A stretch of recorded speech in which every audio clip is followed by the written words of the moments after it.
In a shocking turn of events that has gripped both South Africa and the international community, President Cyril Ramaphosa has finally broken his silence following the dramatic arrest of a key suspect in Paris linked to the mysterious death of former Minister Nathan Mthethwa. The revelation, which came after weeks of public outrage and speculation, has unearthed startling details that could change the course of South African politics forever. According to reports emerging from France, Parisian authorities apprehended a man believed to have played a critical role in orchestrating the circumstances that led to Minister Mthethwa's untimely death. The arrest followed an intensive joint investigation involving South African intelligence and French law enforcement.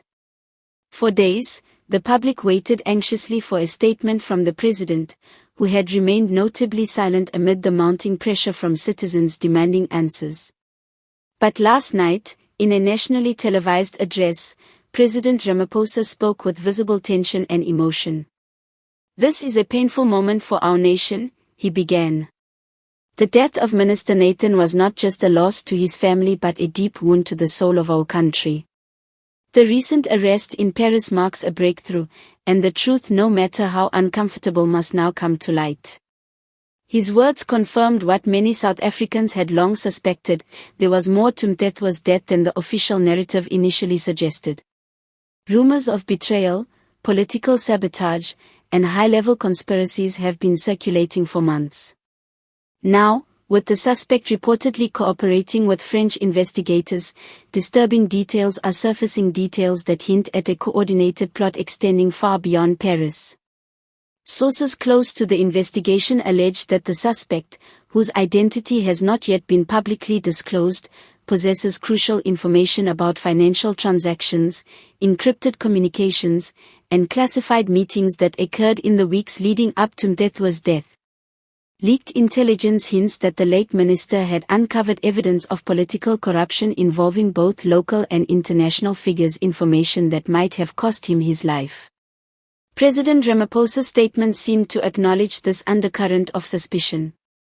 "We cannot deny the reality that corruption, greed, and betrayal have found their way into spaces meant for service and leadership," he said gravely.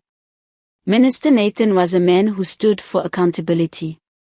His courage may have exposed forces that preferred silence over truth. The president's words sent shockwaves across social media, reigniting debates about the depth of corruption within the ruling party and the broader political establishment.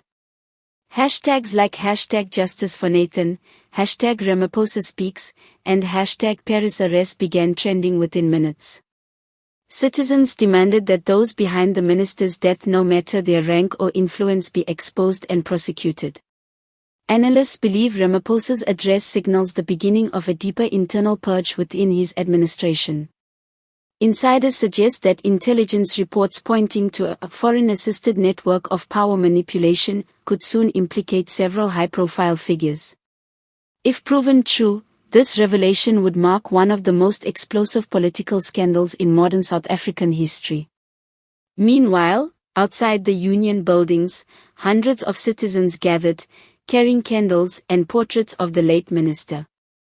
Their chants calling for justice and transparency echoed through the night. Many described Mthethwa as a true patriot who refused to be silenced, even when his life was in danger. Back in Paris, the suspect remains in custody under heavy security.